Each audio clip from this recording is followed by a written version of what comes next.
agora sim vamos chamar a próxima palestra. O tema da palestra é o dirigente municipal de educação e o processo de inclusão social. Quem vem conversar com a gente é o MV Bill, músico, e quem vem coordenar a conversa é Francisco Elício Cavalcante Abreu, suplente do secretário de Finanças. Por favor, venham ao palco os dois.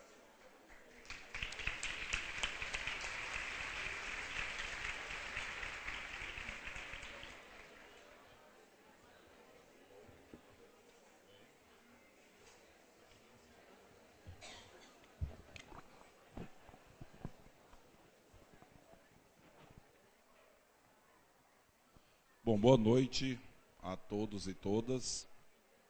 Vamos encerrar esse nosso dia, né, de atividades, mais um dia de atividades do nosso 14º Fórum. Tenho certeza que com essa palestra, com essa fala agradabilíssima desse gigante, né, da música e também da luta pela inclusão de jovens marginalizados Brasil afora. É um prazer recebê-lo aqui e esperamos que todos possam se deliciar com a experiência e com a vivência do MV Bill no Brasil, né? Bom, e ele é rapper, ator, escritor, ativista social e também cineasta. Iniciou a carreira de na música em 1988, quando começou a escrever sambas enredo. Em 1993, fez sua primeira participação em um disco oficial.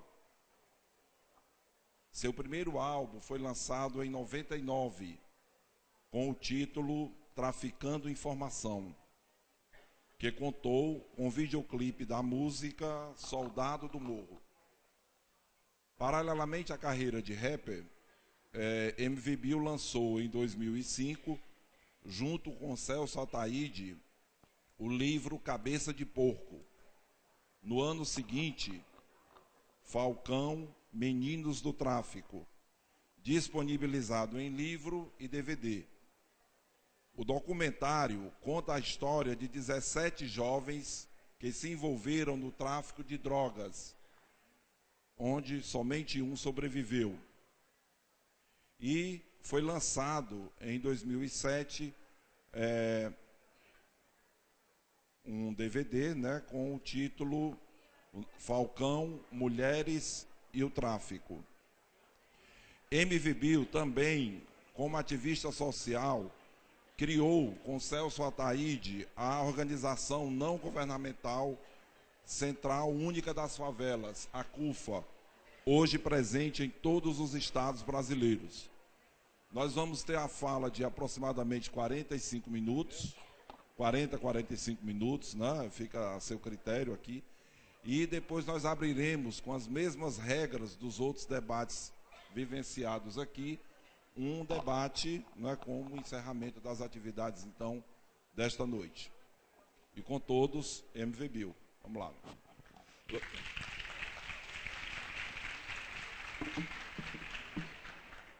Bom, primeiro, boa noite a todas e todos. Agradecer ao Undime mais uma vez pelo convite, as outras organizações também que estão envolvidas nesse encontro e no meu convite, principalmente, né, a minha pessoa. Então, fico muito feliz de poder estar mais uma vez junto com a Undime e com os anseios, né, por uma educação de mais qualidade, de acesso para todos. Eu participei em 2012, foi uma experiência muito boa, muito positiva para mim, de onde eu tirei muitos ensinamentos também, porque muitas dessas discussões, elas para mim são sempre vistas como via de mão dupla, onde também absorvo bastante e acabo moldando também o meu discurso e a minha luta. Então gostaria de agradecer mais uma vez ao Undime pela oportunidade de estar aqui de novo. E avisar que eu não sou palestrante, né? Não tenho esse quilate no meu currículo, mas eu sou um cara que gosta de dividir um pouco das minhas experiências que eu adquiri ao longo da vida, dentro desses feitos que você citou aí, vários deles, e muitas delas são ligadas à questão da educação.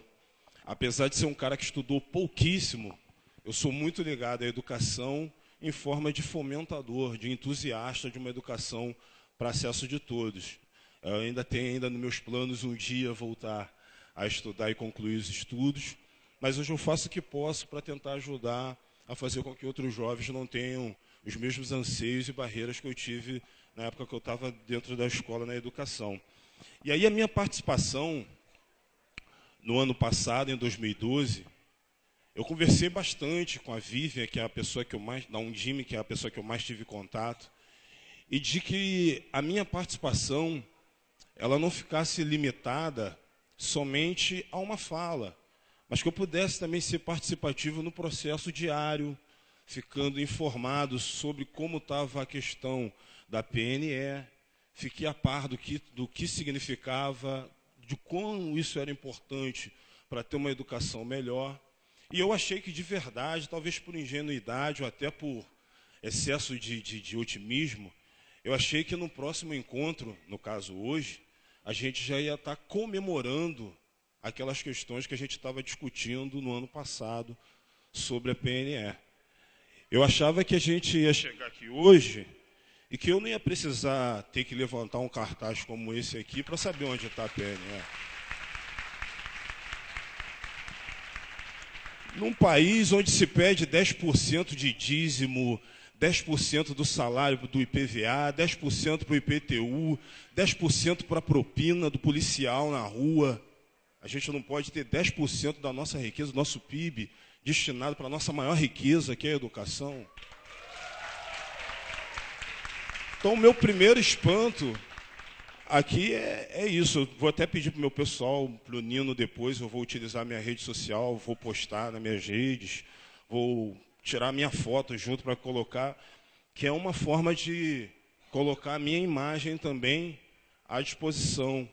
Porque, embora eu saiba que a educação é uma questão de todos, importante para todos, são pouquíssimos artistas que põem suas carreiras em jogo para ir a favor de um bem comum, que é a educação. E você ir a favor da educação é você ir contra o interesse de alguém.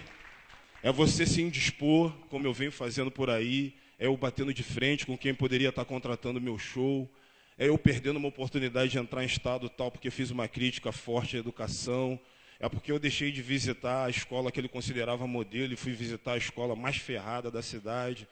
Então, brigar pela educação, a princípio, deveria ser uma coisa bonita, né? Uma coisa bela, mas tem também sua carga de inimizade, tem seu desgaste, tem seu estresse. Então, é bacana eu levantar esse cartaz aqui, mas eu sei o quanto de peso que ele vem para mim depois, falando artisticamente. Mas eu não me arrependo de nada, porque eu acho que é uma causa nobre e sei que eu não vou conseguir mais usufruir disso, né? Já passei dessa idade, mas sei que muitos outros jovens, eu acho que muitas outras pessoas podem ter um futuro diferente do que a minha geração passou. E aí, dando continuidade aqui à minha apresentação, eu dividindo as minhas experiências, foi até dito que eu poderia utilizar de 40 a 45 minutos, eu sempre tento utilizar a menor quantidade de tempo possível para que depois a gente possa ter esse segundo momento, que é o momento mais importante, que é o momento onde a gente põe as ideias, a gente confronta as ideias, acharemos muitos pontos de convergência, torço para isso, mas também se tiver alguma divergência, isso não é problema nenhum, isso é saudável, ajuda no debate. E aí eu acho que, por mais que o mote principal seja educação, é inevitável que podemos falar também de violência, de redução da maioridade, de racismo, de preconceito, violência policial, violência escolar, de evasão escolar, de drogas, sexualidade, como a escola lida com isso. Enfim, acho que é uma gama e um leque de assuntos que a gente pode adentrar. E aí vocês é que vão me ajudar a determinar por quais assuntos a gente pode discorrer aí. E aí, para começar, eu gostaria só de dizer que eu sou nascido e criado na Cidade de Deus, uma favela que ficou mundialmente conhecida por conta do filme. O filme teve os lados positivos, mas também os lados negativos. E os negativos foram justamente professoras não querer mais entrar dentro da Cidade de Deus depois de assistir o filme, achando que a Cidade de Deus era violenta, como o filme estava mostrando. Alguns patrões dispensaram suas empregadas ao descobrirem que elas moravam dentro da Cidade de Deus. Casais foram desfeitos porque os pais descobriram que o menino ou a menina morava na Cidade de Deus. Então, o filme teve um outro lado que, como morador, para mim não foi tão belo quanto passou para o resto das pessoas. Mas depois, se quiser, a gente pode voltar nessa questão também. E aí eu tive uma infância dentro da Cidade de Deus que eu costumo classificar, costumava, né? Porque a realidade tem mudado e eu tenho visto essas mudanças, então tenho tomado esse cuidado no discurso de não dizer que é mais um padrão. Mas, alguns anos atrás, eu fiz parte de uma infância que eu chamava de infância padrão, que é a infância que permite você estudar até um certo momento, depois você fica de frente para uma bifurcação, que você tem que escolher entre trabalho e estudo. E, na maioria das vezes, o trabalho acaba pesando, que é quando você tem a possibilidade de ajudar imediatamente no orçamento familiar, no fim do mês. E com a escola, quase não se prega isso, de que se você estudando, você vai se formar, você vai ter um bom emprego e assim você vai ter uma renda maior. O estudo ele nunca é associado a uma grande renda, pelo menos dentro das favelas, nas comunidades de baixa renda, na maioria das vezes não. Não tem essa associação de pessoa inteligente, estudada, culta e informada com ganhos maiores, com maiores salários. Não tem essa convergência de ideias. Então a gente acaba parando de estudar muito cedo para poder trabalhar. E aí fica na promessa de voltar e não volta nunca mais. E eu fiz parte desse bolo que também parou de estudar muito cedo. Eu parei de estudar na 5ª série. 3 anos depois eu voltei a estudar, consegui completar aquilo que se chamava na época de 8ª série, né? Prestes a entrar no 1º ano do 2º grau. Aí, muito envolvido com a música, eu não consegui mais voltar. Então, estou prometendo para mim mesmo que um dia eu vou voltar e terminar o 2º grau e, quem sabe, até conseguir fazer uma faculdade. Mas aí, parei de estudar muito cedo e fui me meter com a música rap, que é considerada por muitos uma música pobre, empobrecida, porque ela não carece de instrumentos. A gente pode fazer um rap agora aqui sem nenhum instrumento, só na palma da mão, com batida na boca e rimando. Não, depois que a gente passar do assunto sério, a gente brinca de rap, mas lá na frente. Aí eu descobri, na prática, que o rap não é uma música empobrecida de letra, muito pelo contrário. Ela carece de muita letra. Para fazer um bom rap, precisa ser conhecedor de muitas palavras. Precisa ter um vocabulário extenso, porque são muitas palavras por minuto. E aí, quem tem um vocabulário curto, estreito, quem ler menos, consegue fazer um rap, não consegue fazer um rap mais elaborado. Por exemplo, assim, numa música do Caetano Veloso, por exemplo. Ele demora, ainda mais o Caetano, né? Ainda mais se for aqui na Bahia, ele demora, às vezes, 2 minutos para falar uma frase muito curta. É brincadeira, tá? Ele falaria, às vezes no silêncio da noite, bem devagar. Já no rap seria, às vezes no silêncio da noite, na Costa do Sauípe, aqui na Bahia, quem diria, falando de educação de periferia, junto com vocês, contando 1, 2, 3...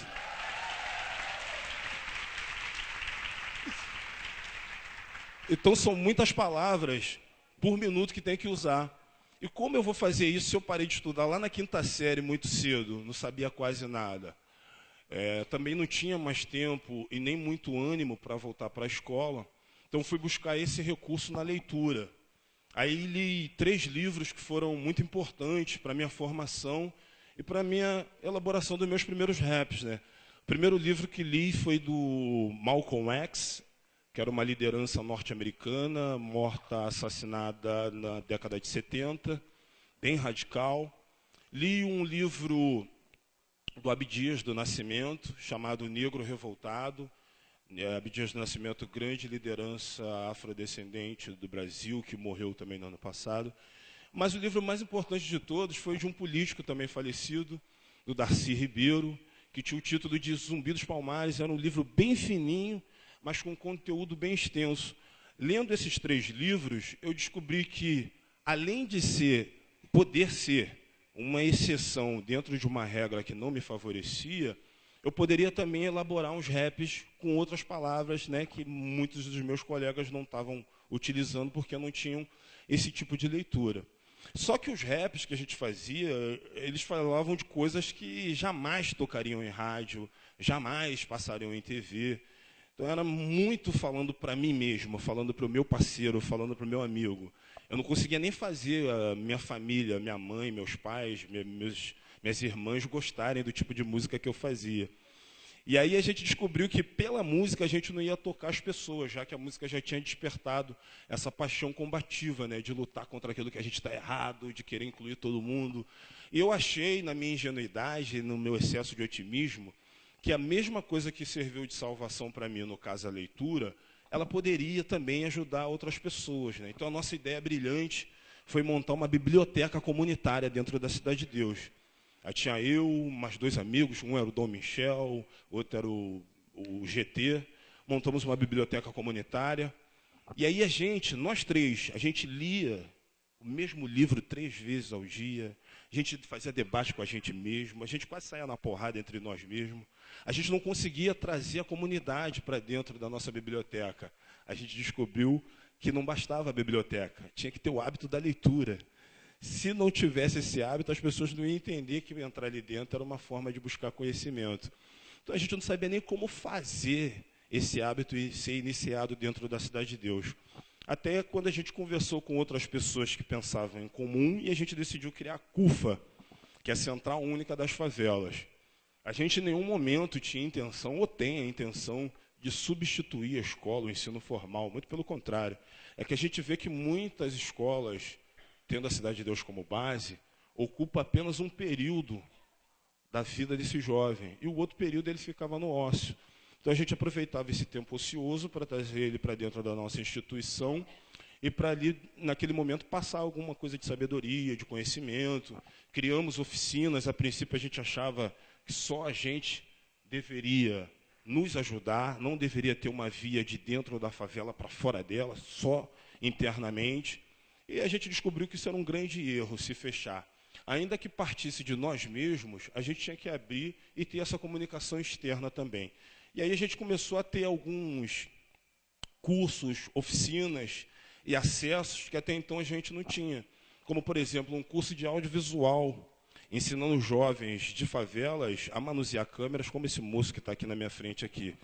E aí, quando a gente ensina esse jovem a manusear a própria câmera, ele aprende a contar também a sua própria história e não ser coadjuvante dela. Porque, às vezes, a gente vê lá entrando estudante de jornalismo e tal, nada contra, ou jornalista formado, entra dentro da favela, vasculha a vida daquelas pessoas, depois aquilo vira tese de mestrado, vira livro, vira matéria, rende promoção, rende aumento de salário, prêmio, e não há uma contrapartida. E nem sempre o retratado gostou da maneira que ele se saiu no retrato. Então, essa foi uma forma que a gente encontrou de fazer com que os jovens contem sua história. A gente fez o primeiro curso de audiovisual, distribuiu câmeras para os jovens, e os primeiros filmes que eles trouxeram, só tinha um que falava de violência. E todos eles tinham uma vida assim, de muita tribulação e de vulnerabilidade social. Só que quando eles tinham a chance de pintar o autorretrato, nenhum deles se enxergavam de forma violenta. Então, isso foi uma coisa interessante e a gente só conseguiu através da comunicação externa. Eu entendo que televisão é uma coisa importante, o autorretrato é importante, só que eu não entendo nada de televisão. Aí a gente foi fazer a parceria com o Cacá Diegues, que é um dos maiores cineastas do Brasil, que foi lá para ensinar a direção. E nesse ensinamento dele, a gente já vai criando um legado para que fique um outro jovem como o aprendiz de diretor e depois passe ensinamentos para outros. A gente fez isso com o próprio Caetano Veloso, que foi lá dar aula de trilha sonora, a Rafael Dragô foi para falar de roteirização. E a gente começou a estender essas oficinas para outros setores, no âmbito esportivo, no âmbito intelectual, com salas de leitura, mas todas as atividades sempre ligadas à educação. Eu estava conversando com a Vivian aqui atrás, na salinha, a gente estava falando da importância dessas atividades estarem ligadas à educação. Mais uma vez dizendo, não em termos de substituição, mas fazendo uma conexão. Quando os jovens eles só podem participar do nosso projeto, a partir do momento que ele está estudando, eu acho que a gente acaba estabelecendo uma parceria natural com a escola local. E a gente fez isso ficar também formalizado, né? À medida que a gente conseguiu contato com essas escolas, conversar com os diretores, e os diretores entenderam também que era um trabalho de parceria.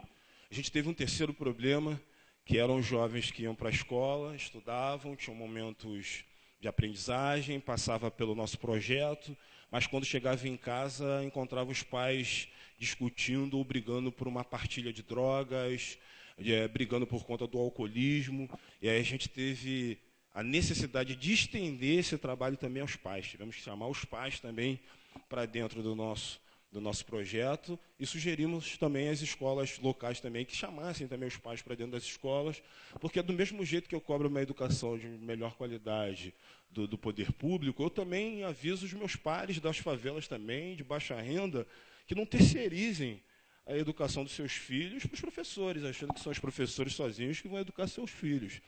É uma parceria, e a escola é uma extensão de uma educação que começa dentro da sua casa. A gente começou na biblioteca comunitária, quando eu fui ver, a gente já estava envolvido já em questões familiares, quase um conselho tutelar, mas era uma forma que a gente encontrou de achar e de botar solidez no nosso projeto, porque não bastava somente iniciar, mas tinha que se aprofundar. A gente foi buscar também a motivação de muitos jovens buscarem também outro caminho diferente, que é o caminho da criminalidade.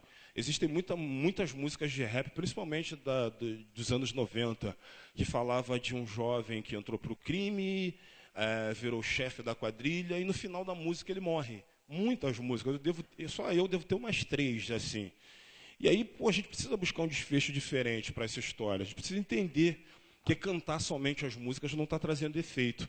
Foi quando eu peguei essa mesma câmera que a gente já tinha utilizado dentro do nosso projeto de audiovisual e levamos para as comunidades fora do Rio de Janeiro.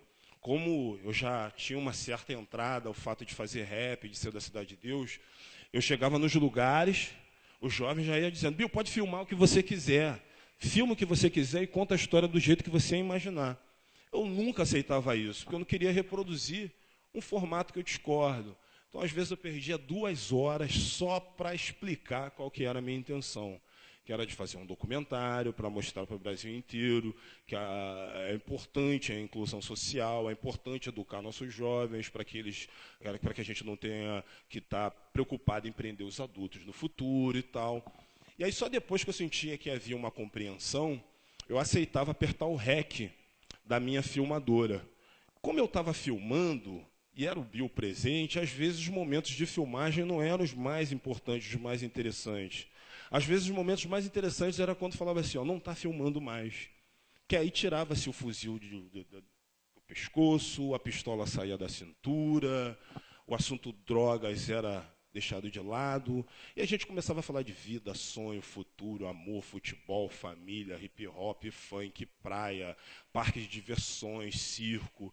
E parecia que a máscara daquele monstro, a princípio, caía no chão. E ele se transformava no ser humano, como cada um de nós que está aqui dentro. Só que isso, na minha voz, é uma coisa. O Brasil, vendo isso, talvez seja uma coisa completamente diferente. Então, eu consegui fazer com que esses jovens falassem numa situação que até então a gente não tinha essas vozes. Podem puxar aí na mente de vocês. Toda vez que a gente vê um jovem infrator, menor de idade, indo preso, ele está com a cabeça baixa, algemado e sem voz. Sempre alguma autoridade falando para ele, um antropólogo, um sociólogo. E a gente fez esse jovem falar pela primeira vez. E a gente identifica nesse jovem justamente aquele jovem que saiu da escola lá atrás. Pouquíssima instrução, com aquela instituição importante, tão importante quanto a escola, que é a família, totalmente desmantelada, às vezes criado só pelaquela figura que a gente apelidou de pai, que é pai e mãe ao mesmo tempo. Às vezes o pai é uma figura desconhecida, é um jovem que também adquire responsabilidade de adulto muito cedo, que apesar da pouca idade, mas tem a responsabilidade às vezes já de homem da casa, tem consciência de que vai morrer muito cedo, isso acontece, e deixa uma viúva, que também é uma outra criança, que quando não está com uma criança no colo, está com uma no colo e outra dentro da barriga, à espera do nascimento. Então foi esse o quadro que a gente encontrou dentro das favelas do Brasil. O quadro era tão grave e tão e tão absurdo para algumas pessoas que desconheciam essa realidade, que quando a gente esteve no Rio Grande do Sul, mais precisamente em Porto Alegre, eu fui para Restinga, que não chega a ser considerado uma região metropolitana, mas é bem distante de Porto Alegre, é muito longe. E quando eu cheguei na Restinga, eu encontrei uma estrutura de tráfico muito parecida com a do Rio de Janeiro. Só que os moleques, jovens, garoto, que estavam no tráfico, eu estava com a camisa do Internacional e estava tomando chimarrão. E aí, quando eu fui fazer uma matéria depois para um jornal do Rio Grande do Sul, que é o Zero Hora, o jornalista falando comigo: pô, eu vi lá os caras que você mostrou no documentário. Pô, os caras do Rio estão tomando chimarrão e estão usando camisa do Internacional agora também, né? Para ele, aquela realidade era tão distante, era tão carioca, que ele não conseguia imaginar que no estado dele aquilo ali estava acontecendo também. Então, esse foi o panorama que a gente encontrou no Brasil inteiro, que por mais que a gente passasse pelas drogas, pela violência, pelo tráfico, a gente parava na causa. E a causa, para a gente, sempre foi a educação. Muitas pessoas já ouviram falar isso, já ouviram eu falar disso, já me viram bater na tecla da educação mais de uma vez, mas essa é uma página que a gente não tem como passar se a gente não resolver. Então, eu estou sempre falando dessa situação, e aquilo que eu falei no início é de verdade. Muitas pessoas, muitos programas deixam de me chamar, deixam de me convidar, porque sabem qual é a minha opinião sobre educação, sabem do que eu penso, sabem o que eu gostaria de falar, sabem o que eu acho, sabem quais são as minhas propostas. E eu não me importo de que me chamem para menos programas, porque não se pode falar a realidade sobre a educação no Brasil. Mas essa é a minha opinião e eu vou continuar com ela até a gente ter uma educação de qualidade e com acessibilidade para todo mundo no Brasil. A educação não pode ser artigo de luxo. Bom, eu separei mais uma pancada de assuntos aqui, mas acho que esses assuntos eles vão acabar surgindo dentro do debate que a gente acaba de instalar nesse momento agora aqui. Muito obrigado pela atenção de todos, pelo silêncio, pelos olhares de atenção, que é muito importante. Vamos que vamos. Bom, meu caro, eu penso que a Escola da Vida te ensinou o que provavelmente a instituição escola talvez devesse ensinar às nossas crianças e jovens, né? A compreender a sua própria realidade e a entenderem que elas são capazes de transformar essa realidade, não só sua, mas de todos que convivem no mesmo ambiente, no entorno da escola, na comunidade onde a escola está inserida, né? A previsão dessa mesa é de até 9h15, eu acredito que a gente possa, então, ter um tempo mais longo de debate. Vamos receber as perguntas por escrito e também as pessoas que desejarem fazer algum questionamento ao MVBio que possam estar trazendo os crachás, ok? Então, nós vamos chamar o professor Francisco Freitas, ele é dirigente municipal de educação de Riacho da Cruz, do Rio Grande do Norte.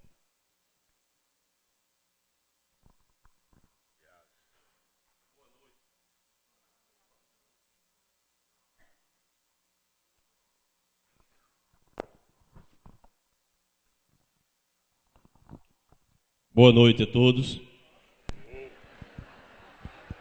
Prazer tê-lo aqui conosco. Seja bem-vindo. Uma pergunta. Que dicas, MVB, você deixaria para nós dirigentes municipais de educação, que na grande maioria tem graduação muito superior à sua, que você falou que estudou só a 5ª série, e não estamos conseguindo fomentar em nossas comunidades políticas públicas que atraiam nossas crianças e jovens por prazer e não por obrigação, como as que você acabou de citar na Cidade de Deus e em tantos outros cantos do Brasil? Bom, professor, primeiro, acho que é tornar a escola um ambiente mais atraente, né? A escola onde eu estudei, lá na Cidade de Deus, ela me lembrava muito presídios, né? Talvez pela realidade da minha comunidade, que era muito violenta na época, então tinha que ter muitas grades. Então a escola não era uma coisa prazerosa.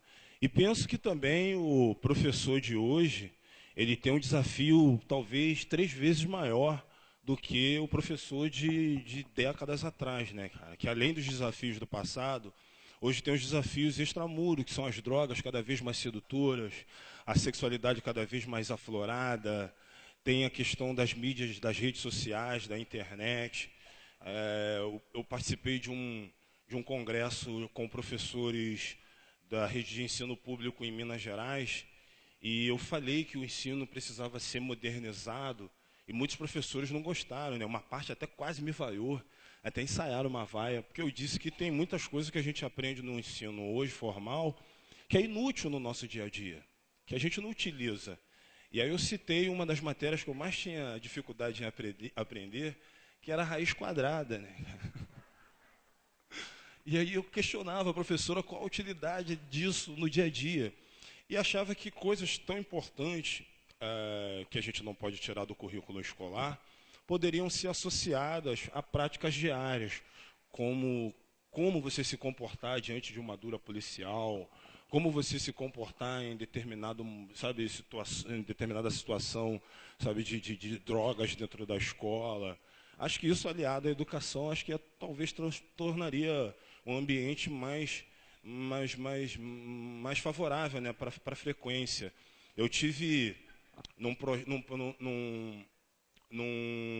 convite do consulado norte-americano, eu fui visitar 5 cidades, e aí em Atlanta eu conheci um professor que utilizava a linguagem da cultura popular para levar para dentro das escolas, né, para lecionar, mas utilizando a linguagem popular da galera ali. Então, utilizava a linguagem do rap, utilizava o funk, não substituía o ensino formal, mas se apropriava dessas linguagens que está no dia a dia do jovem para botar dentro das salas de aula. E de verdade, assim, cara, com bastante sinceridade, a gente só sabe quando o ambiente está favorável, quando a gente frequenta, quando a gente está dentro dele. Das pessoas presentes aqui, quem quiser responder, é lógico. Quem aqui tem filhos que estudam em colégio público? Bastante gente. Quando a gente estiver dentro desse colégio, a gente vai perceber melhor o que é que o nosso filho está passando. Como tem bastante gente dentro que tem filhos dentro das escolas públicas, façam consultas com seus filhos. Perguntem para eles como está acontecendo, o que está acontecendo dentro da escola. Se tiver um tempo, dá uma frequentada também nos colégios, passa para ver o que está acontecendo. Pergunta à juventude, não sei se tem ainda os grêmios ainda, mas sempre tem algumas lideranças. Conversar com essas lideranças para que eles possam passar relatórios de que forma essa escola pode se tornar mais atraente, a convivência pode ser melhor. Eu penso que todo gestor de educação deveria ter seus filhos, né, cara, dentro da escola pública, né? Acho que seria uma grande forma de fazer com que as escolas fossem melhores. Bom, o ministro da Educação é o mercadante, né? Imagina se o filho ou neto do mercadante estudasse no Brizolão lá da Cidade de Deus. Ia ser o melhor do Brasil, né? Bom, a professora Veranilce Lopes, a dirigente de Nova Olinda, Bahia. A Nova Viçosa, perdão. Nova Olinda é uma cidade do Ceará, e eu fiz aqui uma confusão. Okay? Boa noite. Boa noite. Queria falar que eu sou fã do seu trabalho. Obrigado. Sempre que eu vejo as suas entrevistas, eu procuro assistir até o fim. Obrigado. E eu queria dizer o seguinte, aqui você atribui, que você inicialmente, na sua trajetória, você demonstrou aqui que era também um jovem com perfil, com potencial dos que você buscou resgatar. Aqui você atribui você ter conseguido transformar a sua realidade e hoje ser um profundo conhecedor das questões sociais, da educação, embora tenha tido pouca escolaridade. E quer dizer também para não deixar de estudar, viu? Vá em busca. Uma pergunta e um puxão de orelha, assim que é. Só faltou a reguada. Eu nunca levei não, mas tinha o mito e a lenda da professora Nair, a dona Nair, que ela tinha uma régua, mas nunca teve nenhum caso de que ela usou a régua em alguém. Assim, eu acho que foi uma série de fatores que eu acho que fez a minha trajetória ser mudada. Não que eu fui santo na minha adolescência, na minha juventude. Fiz arte também, fui levado, saí do trilho várias vezes, saí do trilho, da linha, da estação. Mas eu também tive minha família também desmantelada também bastante cedo, naquele período da adolescência, né, que você não é criança mais, mas também ainda não é adulto.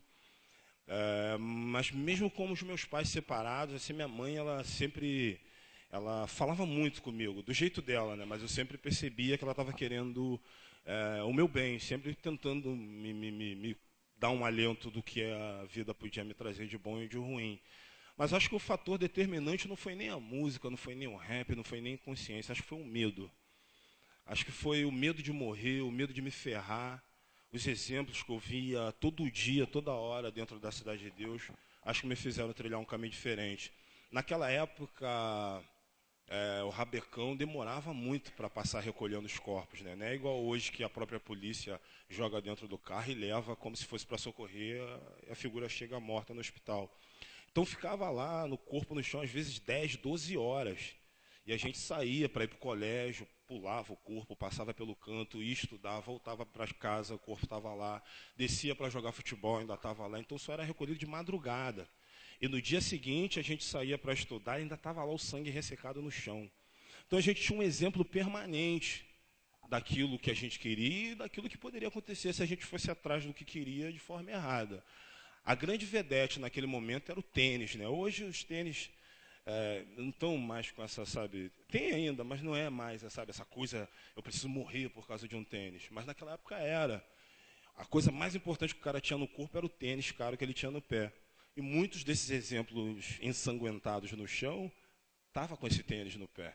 Então eu sempre fui um cara que tive muito medo de acabar dessa maneira. Eu tinha um pouco de vergonha, né, de receio de falar desse medo. Mas depois que eu vi um dos caras que eu mais admiro na Terra, que é o Mandela, falar que ele também teve medo, né, e que medo não pode significar nunca a ausência de coragem, eu passei também a não ter medo de expor meu medo, né, de mostrar que o meu medo foi, na verdade, o que me manteve vivo.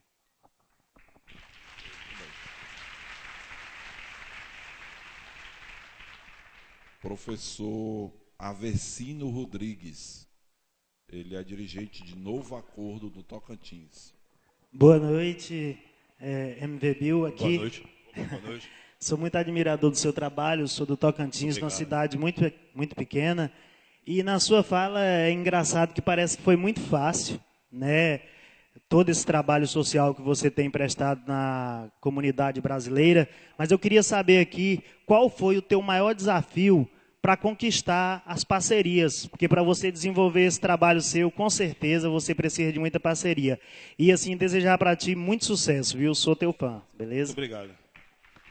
Professor, foi muito difícil. Quem vê a gente hoje transitando por outros meios, pode até achar que foi fácil, mas não foi não, foi muito difícil. Primeiro eu tive que anular minha carreira musical durante um período, né? Porque eu tinha que ir junto com meu parceiro Celso Ataíde nas empresas, nos lugares, nas secretarias. Então, aquele possível contratante, ele virava um parceiro social. E ele deixava de me enxergar como um artista naquele momento. Não, o Bill daquela organização lá, da CUFA lá, eu não me importava com isso. Fazia menos shows, me apresentava menos, ganhava menos grana com isso. Mas eu não me importava com isso, já que eu também não era nenhum artista pop, estourado, com música na rádio. Então era legal também me doar e me dedicar a isso. Então eu brequei uma boa parte da minha carreira musical por conta desses trabalhos. Hoje está equilibrado, eu consigo tocar minhas paradas musicais, faço show, não sei o que e tal. Mas nesse período foi bem complicado. E aí, cara, a maior frustração não foi nem deixar a música durante um tempo de lado para ir atrás desses objetivos sociais. A frustração era ter as portas fechadas, cara. Reunião marcada e chegava na hora, as pessoas parece que olhavam para o nosso perfil e desistia de nos receber. A gente percebia que a pessoa estava presente, mas pedia para avisar que teve que ir para Bangladesh em cima da hora. Imagina, alguém faz uma viagem para Bangladesh em cima da hora. Nem vai, né? Até cancela a viagem. Mas acontecia isso com a gente. Alô, o som está ficando ruim, hein? Abafado. Vou trocar, hein? Alô? E aí era muito difícil. E ainda tinha a desconfiança, né, cara? De quando as pessoas viam eu e Celso, né? falando de grana para implementar projetos. Ninguém falava, mas eu ficava com a impressão de que a pessoa estava achando que esses caras vão fazer churrasco, eles vão virar a laje da casa deles, eles não vão fazer nada, eles vão construir um estádio de futebol. Muita gente associava a nossa imagem à imagem de pessoas não sérias. Então a gente teve que provar na prática que o que a gente estava fazendo era uma coisa séria, que visava o bem coletivo, mas não foi fácil, foi árduo. Então demorou muito, cara. A gente teve que passar por muita desconfiança, né, até chegar nesse estágio que a gente está hoje, que ainda não é nada também, né, cara? Conquistamos pouquíssimas coisas, né, diante daquilo que a gente almeja e que a gente considera que é o ideal. Mas foi uma caminhada até chegar aqui. Foi muito difícil. Eu, particularmente, com a idade que eu tenho hoje, cara, eu com o cansaço mais fácil de hoje, eu não sei se eu faria tudo de novo se tivesse que fazê-lo. Mas eu fico feliz de ter ajudado a pavimentar, cara, o caminho para outras pessoas que vierem fazendo trabalhos sociais, conectados com a educação, visando a inclusão, tenham olhares menos desconfiosos do que o nosso. Hoje o importante é que muitas daquelas portas hoje estão abertas, né, cara? A gente consegue chegar com mais facilidade, já não precisa ser eu que esteja no front, sabe, buscando essa reunião, já podem ir outras pessoas, e a gente tomou esse cuidado de formar outras lideranças para que haja alternância de poder. Hoje, por exemplo, eu não tenho nenhum cargo dentro da CUFA, sou só um colaborador. Hoje o presidente, para justamente quebrar o eixo Rio-São Paulo, o presidente da instituição é um cara do Ceará, que é o Preto Zezé. O vice-presidente é outro maluco do Rio, que é o Quack, mas a gente já teve como presidente um menino que é homossexual daqui de Salvador. Já tivemos uma menina como vice-presidente que é do Mato Grosso. Então a gente tomou muito esses cuidados para que a gente não caísse nos mesmos erros que a gente critica e para que eu também não ficasse para sempre como uma única cara da CUFA, né, cara? Temos uma legião que não pode ser somente a minha cara na estampa. Bom, a professora Célia Tavares, de Cariacica, Espírito Santo, ela é da diretoria da Undime.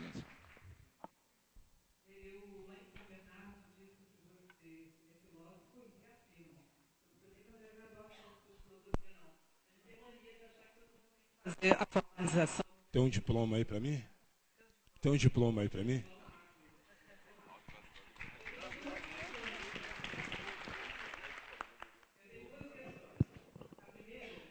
Eu sou do Espírito Santo, então é inevitável ter que falar de novo isso, eu já falei agora há pouco, mas você deve conhecer o senador Magno Malta, que é o ministro de Fazer Novo, como senador, e ele vestiu a camisa e anda esse país defendendo a redução da maioridade penal. Eu gostaria que você colocasse seu ponto de vista sobre isso. E por que você acha que ele não veste a camisa dele na real? Eu queria tanto que ele vestisse a camisa dele na real, mas não veste.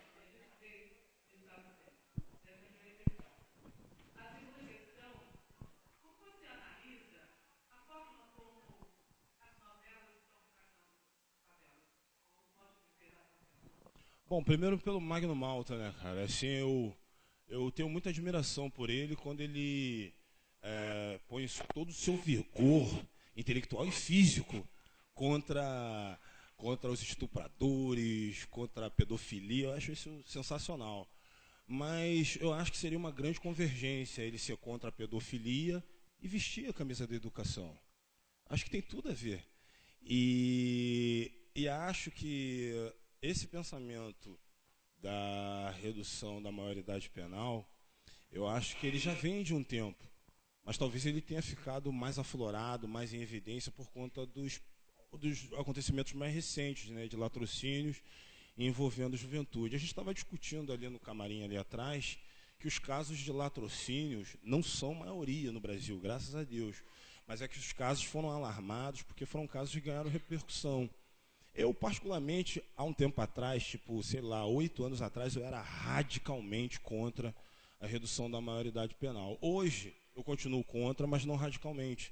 Eu acho que precisa de alguns ajustes nas leis, porque a lei que punia com menos rigor, que pune atualmente com menos rigor, talvez ela esteja debruçada na realidade do jovem de 10, 15, 20, 30 anos atrás, que modificou-se bastante. quando a gente fez o nosso documentário Falcão Meninos do Tráfico, os jovens eram cooptados pelo tráfico para se formarem em quadrilha. Hoje tem muitos jovens que formam essa quadrilha, que estão à frente delas. Só que pedir punição para a menoridade, como se pede para um adulto, é um paliativo e é um falso sentimento de justiça. Porque o que mais se ouve dizer é que não há justiça no Brasil para quem vai preso, porque as leis são brandas, tem muitas brechas, quem é réu primário pode sair com um sexto da pena cumprido, se tiver um bom comportamento, um bom advogado. Então as pessoas pedem punição, redução da maioridade, como se isso fosse resolver. Ele vai continuar tendo o mesmo julgamento de maioridade penal. Sendo réu primário, ele vai sair com um sexto da pena, vai ter brechas na lei que pode fazer até com que ele responda em liberdade. E aí o grande medo é que a falsa ilusão leve a um discurso de redução, então, para 14. E depois, mas vamos reduzir para 12. E aí, como a gente estava discutindo ali atrás, é uma grande forma da gente... Aliás, é o mais fácil, né? Que é, vamos esquecer a nossa infância do que tentar resolvê-la. Eu penso que a gente precisa ser mais enérgico nas punições com os crimes hediondos, não precisa reduzir a maioridade penal, basta reformular o tipo de punição para esse jovem que comete crime mais violento. Agora, não basta ser mais agressivo na punição, precisa ser agressivo também na prevenção. Então, precisa ser agressivo também em fazer valer as coisas que estão escritas lá no Estatuto da Criança e do Adolescente. Fazendo isso valer... Aliás, eu acho até que é uma via inversa. Fazendo o ECA valer mais, a gente vai punir menos. Então, investir no ECA, que talvez a gente não precise nem falar em redução da maioridade penal. Eu acho muito leviano fazer comparações com países como a Inglaterra, Estados Unidos, que punem jovens, sabe, bem cedo.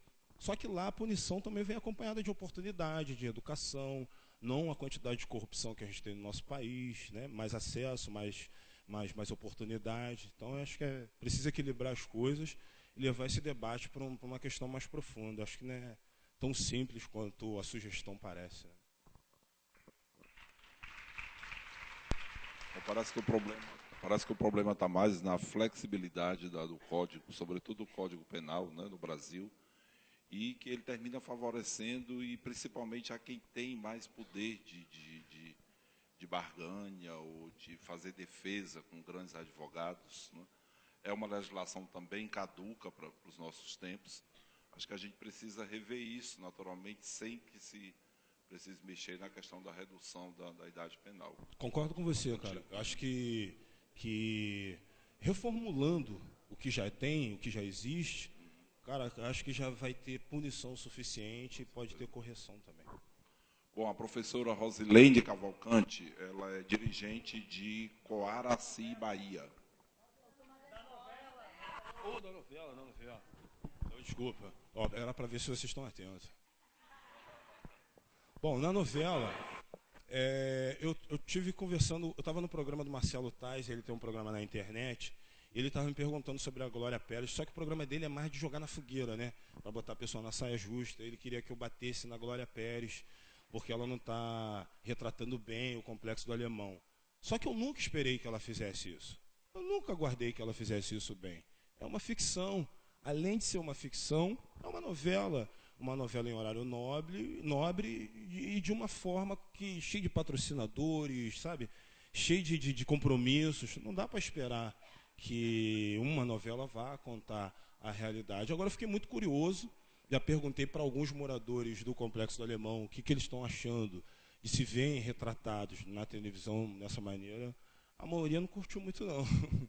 A maioria não gostou muito, não. Acha que está mostrando um Complexo do Alemão pacificado demais. Quem me acompanha pelas redes sociais sabe como eu tenho muitos amigos no Complexo. Já tive casa lá. A CUFA tem uma sede lá também. Então, eu tenho muito conhecimento. Então, estou sempre postando. As pessoas me ligam. Bill, saiu tiro ontem aqui.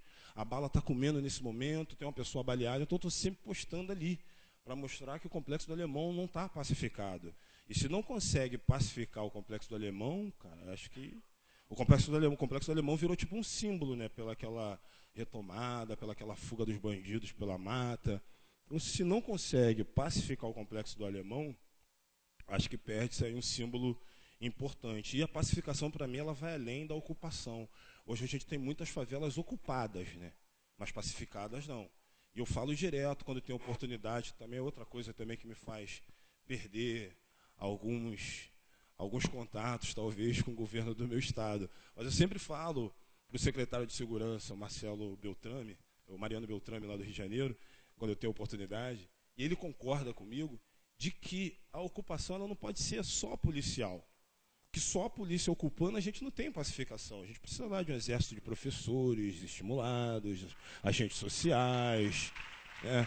A Secretaria de Trabalho e Renda, a Secretaria de Educação. E aí eu só cito também o Mariano Beltrame por duas questões. Primeiro, porque ele não é político de carreira. Tipo assim, todos os secretários de segurança que passaram pelo Rio de Janeiro, que eu me lembre, eram políticos. E aí, quando você é político, ele joga para a plateia. Dificilmente ele vai falar a verdade, porque isso pode ser perda de votos. Então, ele fala mais ou menos o que a população quer ouvir, joga com a torcida e não traz a segurança que o Estado e a cidade precisam. E o Beltrame, por ele não ser político até aí então, ele tem feito o que muitos outros políticos não fariam. Inclusive, ele foi para a televisão, num programa da Rede Globo, e disse o seguinte: olha, muitas secretarias, ele bateu no próprio governo, seus próprios pares. Ele falou assim, muitas secretarias diziam que não subiu o Complexo do Alemão porque não tinha segurança. Agora tem. Então vá. Então só um cara que não tem compromisso com a campanha eleitoreira que pode dizer isso na televisão e em rede nacional. Por isso que eu continuo citando, eu acho que ele é uma figura importante. Mas, definitivamente, o Complexo do Alemão da realidade está muito distante da novela. Então, a professora Rosilene Cavalcante.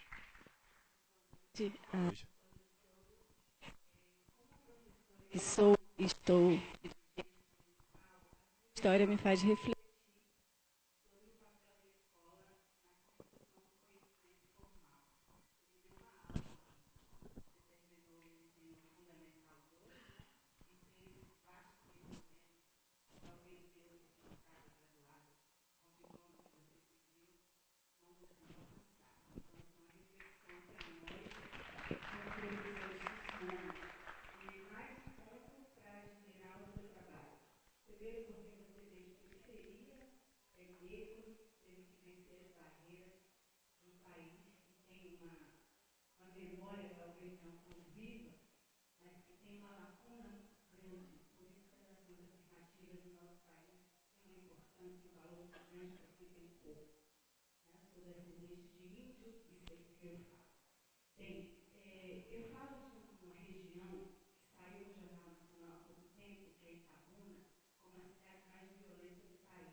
Bom, professora, primeiro, acho que eu não indico ninguém a avançar, né?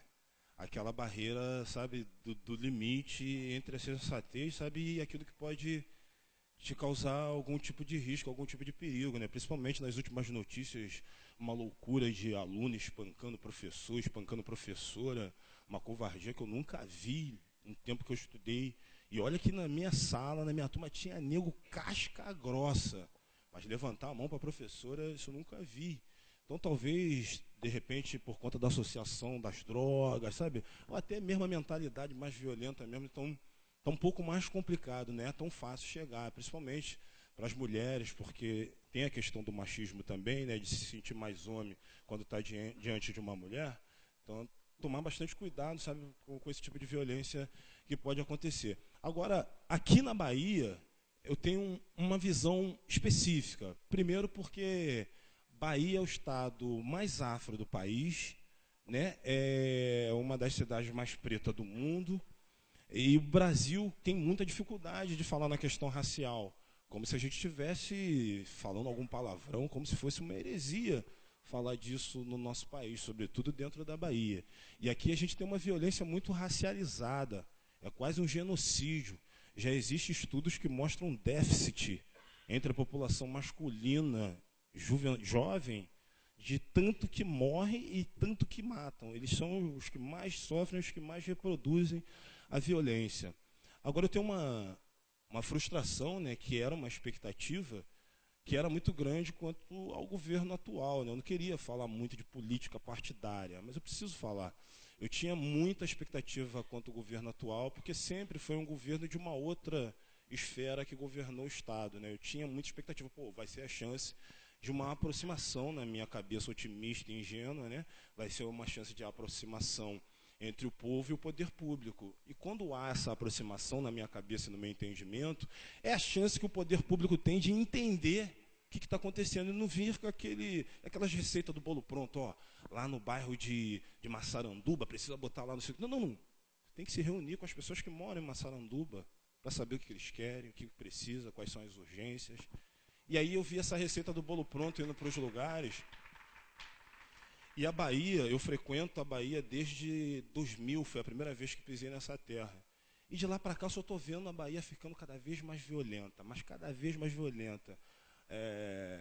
Armamento como fuzis, que não tinha em favelas, agora tem.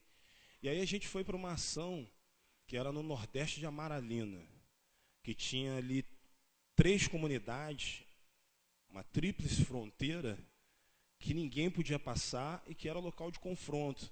E aí, não sozinho, por isso que eu estava dizendo que não pode chegar no peito de aço.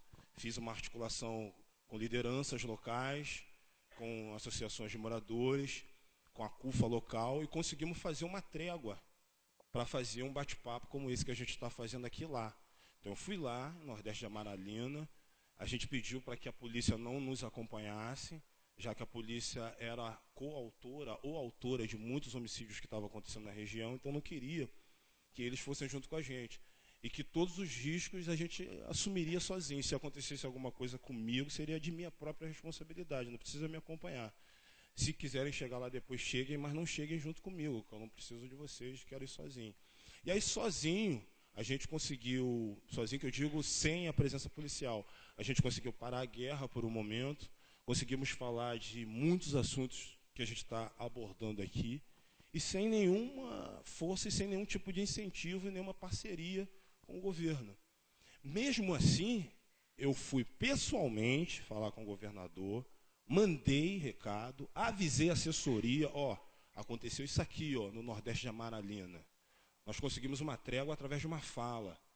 E os anseios da comunidade está aqui, Eles querem acesso à educação de qualidade, eles querem lazer, eles querem esporte, eles querem projetos sociais lá dentro, eles querem uma polícia menos violenta.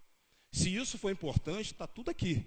E mais do que isso, eu trago as reivindicações e me coloco à disposição para a gente voltar lá em Nordeste de Amaralina, para ir no Calabá, para ir no Massaranduba, para ir na Baixa do Tubo, para ir na ladeira do Curuzu, no bairro Liberdade, aonde vocês acharem importante que há comunidade em conflito, que há jovens em vulnerabilidade social, para a gente fazer um conjunto de ações. O governo do Estado entrando junto comigo, eu entrando junto com a CUF, e eu utilizando, mais uma vez, a minha imagem artística para a gente chamar a atenção do jovem e tentar trazer um direcionamento positivo. E até hoje meu telefone não tocou, até hoje não entrou e-mail na minha caixa, até hoje meu produtor não foi contactado para que a gente pudesse vir. E eu nem pedi show, nem falei, não precisa ser show. Me chama para a gente entrar dentro das comunidades e falar com a juventude. E eu falando isso como se tivesse 1 trilhão de gente famosa querendo fazer isso, cara. Eu sei que o que eu estou fazendo, não é uma porrada de gente que está a fim de fazer isso, cara. Tem gente que chega nos lugares, canta, não consegue nem cumprimentar as pessoas, tem nojo de apertar a mão das pessoas. E eu estou fazendo muito mais do que isso. Eu quero ir nos lugares e me colocar à disposição para a gente mudar. Então, professora, atitudes às vezes muito simples, sem se, tipo assim, o governo federal destinou não sei quantos milhões para o governo da Bahia para combater a violência. E a gente foi lá em Nordeste de Amaralina, numa tarde à noite, gastamos só o dinheiro da van, porque eu vim para fazer show, utilizei a minha vinda do show para ir atender essa solicitação, não ganhei R$1, não ganhei 1 centavo, mas acho que talvez tenha ganhado várias vidas dentro daquele local com uma palavra, não fiz nada, não gastei nada, só palavras. Então, acho que falta isso.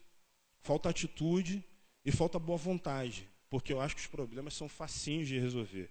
Fácil assim, a grosso modo de dizer, que é muito problema, mas acho que as soluções não estão tão distantes assim, cara. Acho que é facinho de resolver. E continuo aguardando o telefonema ou o e-mail dele, se alguém conhecer ele, quiser mandar um toque.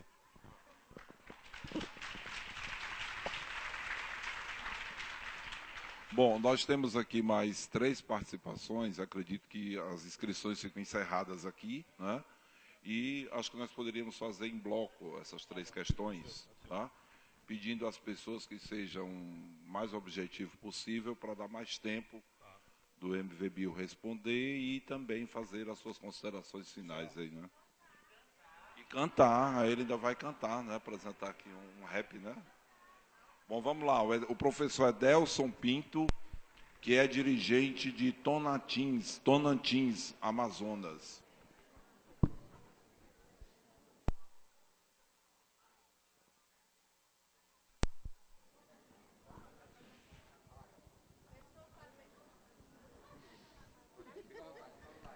A pedido aqui boa noite, a pedido aqui dos colegas, já vou ser bem breve.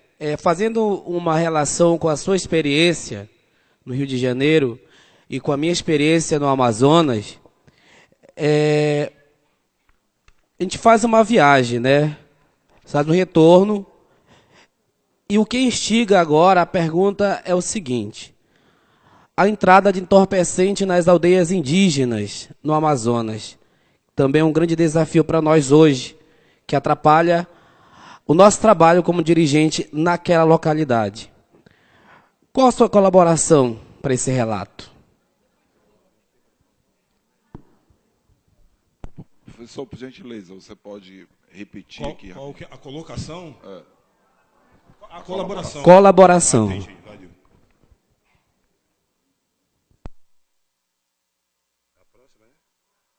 Sim, a professora Robélia Costa, que é dirigente municipal de Nova Soure, Bahia.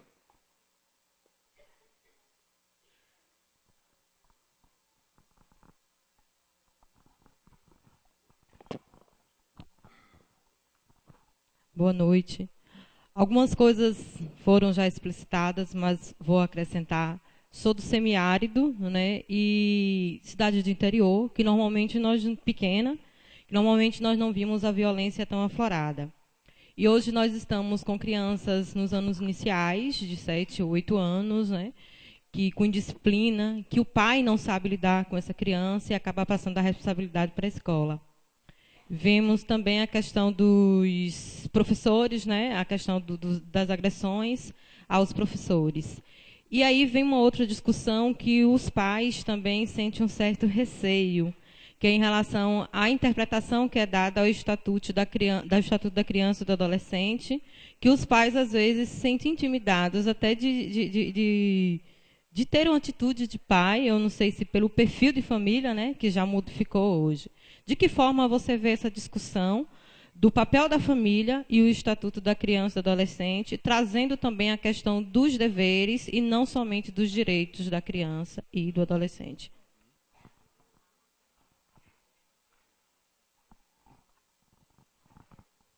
Bom, a próxima era a professora Maria Lopes, de Carnalbeira da Penha, Pernambuco. Ela manda avisar aqui que já foi contemplada uma pergunta anterior e aí não, né, dispensa aqui a fala dela, a intervenção dela.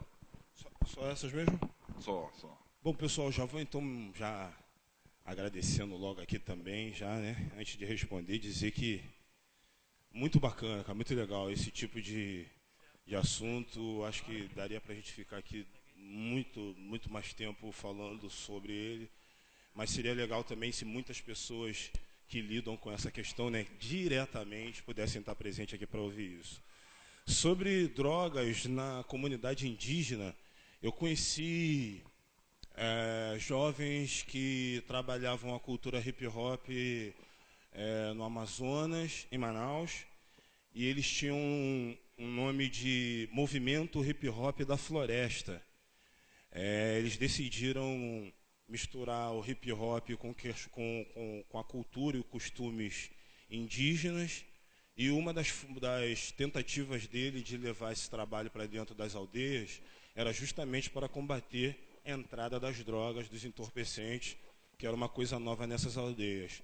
Eu, particularmente, ainda não consegui fazer nenhuma visitação, não fui a nenhuma, nem desenvolvi nenhum tipo de projeto, mas se tivesse qualquer convite, mesmo que não tenha como nos levar, se a gente estiver na cidade, no estado, e tiver algum convite para visitar uma, ou se a gente receber algum tipo de projeto no qual a gente possa ser participativo, terei o maior prazer em participar. É só me comunicar depois aqui do bate-papo ao término, quiser pegar os contatos e tentar estabelecer uma parceria, se tiver alguma coisa que eu possa contribuir, nem que seja com palavras pela internet, por telefone, ou com algumas dicas de algumas coisas que a gente já fez, de algum movimento que a gente já foi. É só contactar que estarei total à disposição, mas a gente ainda não tem nenhum tipo de colaboração concreta para essa realidade. Mas não ter não quer dizer que não queremos. Basta convidar e ter a oportunidade que a gente está junto. E sobre a questão do ECA, família, direitos e deveres, eu tinha dito isso um pouco nas outras respostas, né? Que acho que é de... Tudo bem aí, pessoal? Está acabando. Que é de extrema importância a gente ter toda essa junção, todas essas instituições juntas, né? Acho que as questões da educação não devam ficar só presas no Ministério da Educação, muito menos nas secretarias. Acho que são muitas coisas, muitas outras estruturas que acabam se envolvendo, e penso que a instituição família ela tem que estar envolvida nisso também, principalmente na educação dos seus próprios filhos e fazendo a parceria com a escola. De forma contrária, diferente disso, eu não consigo imaginar. E para finalizar, digo sempre para a juventude, quando tem oportunidade, embora seja um cara que foi pela via artística, pelo caminho musical, pelo caminho da aparição televisiva, eu continuo pregando que não existe nenhuma outra forma de ascensão social, a não ser que se ganhe na loto, ganhe na loteria. Mas não existe outra forma de ascensão social, de uma forma bacana, se não for através da educação. Somente ela, a educação, e não é porque eu estou na frente de vocês. Onde vocês me virem falando sobre educação, eu sempre vou dizer isso. Se vocês forem na internet, no YouTube, tem lá na Marília Gabriela, num montão de lugar, sempre falando a mesma coisa. Que pode ter uma economia bacana, pode ter inflação controlada, mas se não há investimento em educação, se não tiver uma parte do PIB comprometida com a educação de qualidade, a gente não chega a um país de grande desenvolvimento. Não dá para a gente ter o nosso IDH, até as nossas escolaridades, comparada a países como o Zimbábue, como a Zâmbia, que é subdesenvolvida, não tem nem de longe o desenvolvimento que o Brasil já chegou. Só que, ao mesmo tempo que a educação é a nossa bandeira, é a nossa saída, é também um artigo de luxo. No nosso país, só tem boa escola quem paga por ela. Pô, os meus sobrinhos, eles não vão precisar, provavelmente, do sistema de cotas, porque eu tive a chance de botá-los num colégio particular. Então, eles vão estar estudando e vão estar, quando for prestar vestibular, vão estar em pé de igualdade com qualquer outro jovem de classe média, que faz o mesmo caminho. Estuda em colégio particular a vida inteira, depois faz vestibular para a universidade pública, que funciona muito bem. Só que os meus sobrinhos, eles não são a regra, eles são a exceção. Para minha vizinha que mora do meu lado, de porta comigo, para a filha da Laizi, que mora de porta comigo na Cidade de Deus, eu não sei se ela vai ter a mesma chance dos meus sobrinhos. Brincam juntos na Cidade de Deus, mas o intelecto já é outro. Os meus sobrinhos têm aula de empreendedorismo, têm aula de não sei o que lá, coisas que as outras crianças não têm. Então, o ideal seria que todas as outras crianças tivessem também esse mesmo acesso que os meus sobrinhos estão tendo. Só que essa não é a realidade. Só que o Brasil pode fazer isso. Não precisa ser artigo de luxo. Uma coisa que é importante para a nossa base, que é a educação, não pode custar caro. E o país, o Ministério Público, tem como custear isso, fazer isso chegar de forma qualificada para as pessoas. Pô, pode fazer com que os professores não tenham que passar pelo desespero de, às vezes, dar aula em 3 escolas diferentes para ter um orçamento razoável. O Brasil pode, mas por que não pode? Porque pouca coisa mudou. O responsável pela nossa tragédia não assimilou que para mudar é necessário mais que discurso. Só que no percurso, falei com gente estúpida. Penso no que diz nossa bandeira, fico em dúvida. O que será que eles acham de nós? Que não sabemos falar, que não sabemos votar. A nossa voz está no ar. Por mais que eu tenha espírito de mudança, vejo contradições que me causam desesperança. Cansa ver tanta gente ignorante, tratando gente humilde de forma arrogante. Deselegante ao lidar com a maioria, que fala com sotaque de periferia. Na correria, sobrevivendo à covardia, daquele que nos retribui com antipatia. A superação me emociona, mas a apatia dos irmãos me decepciona. Vivemos na democracia que não funciona, condição social que aprisiona. Vários vão à lona, sentados na poltrona, recebendo ordens que serão ditadas na telona, e nos deixam como herança uma verdadeira erupção de criança na minha lembrança. Não dá para esquecer o que eu vi, não dá para esquecer o que entendi. Percebi que a polícia continua sendo o braço governamental na favela dissemina o mal, com suas fardas e caveirões, a serviço daqueles que controlam opiniões, que roubam milhões, donos de mansões, constrói a riqueza com a fraqueza de multidões. Tubarões engolem o peixe pequeno. Eu não vejo plantação de coca no nosso terreno. Vai além. Vejo plantações de vida, de sonho, de morte, ferida, que não cicatriza, que não ameniza. Se o clima estiver tenso, a paz não se estabiliza. Para mim é muito fácil de ser entendido. Sem educação, vários de nós vai virar bandido. E a nossa pena não é branda. Perdemos a infância, juventude, a fila anda, menos para quem tem família com dinheiro, que paga pelo erro do filho o tempo inteiro. Atitude que eu não me identifico. Bateram na empregada só porque o pai é rico. Pai que vem a público falar de ética, sem saber que o filhinho é envolvido com droga sintética.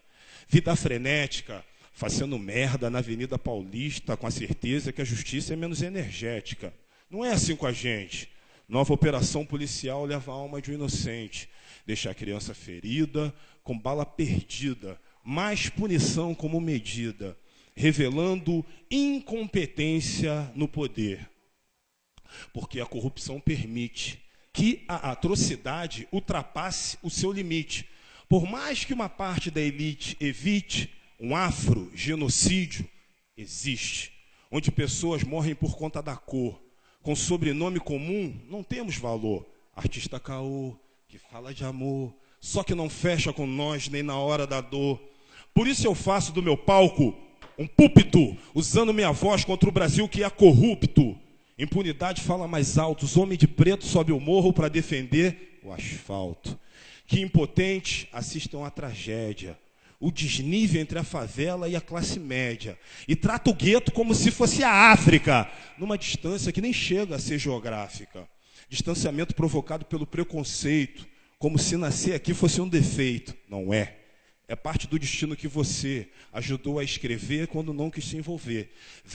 Vem aqui combater a consequência de política de ausência que resulta em violência. Só que se o foco não for mudado, não terão resultado, e o ódio na juventude é uma tendência. Sem escola, sem escolha. Expectativa de vida até que o crime te recolha. Vários do lado do bem são empurrados para o mal. Vítimas da convulsão social. País tropical, povo sensual, máquina de gente em condição marginal, que não conseguem falar, que não conseguem votar. Parasitas não irão prosperar. Combatente não aceita, comando de canalha que a nós não respeita, excluído, iludido, quem nasce na favela é visto como bandido. Roubam muito, magnata, não vai para a cadeia e usa terno e gravata. Causa e efeito, só poder sem direito.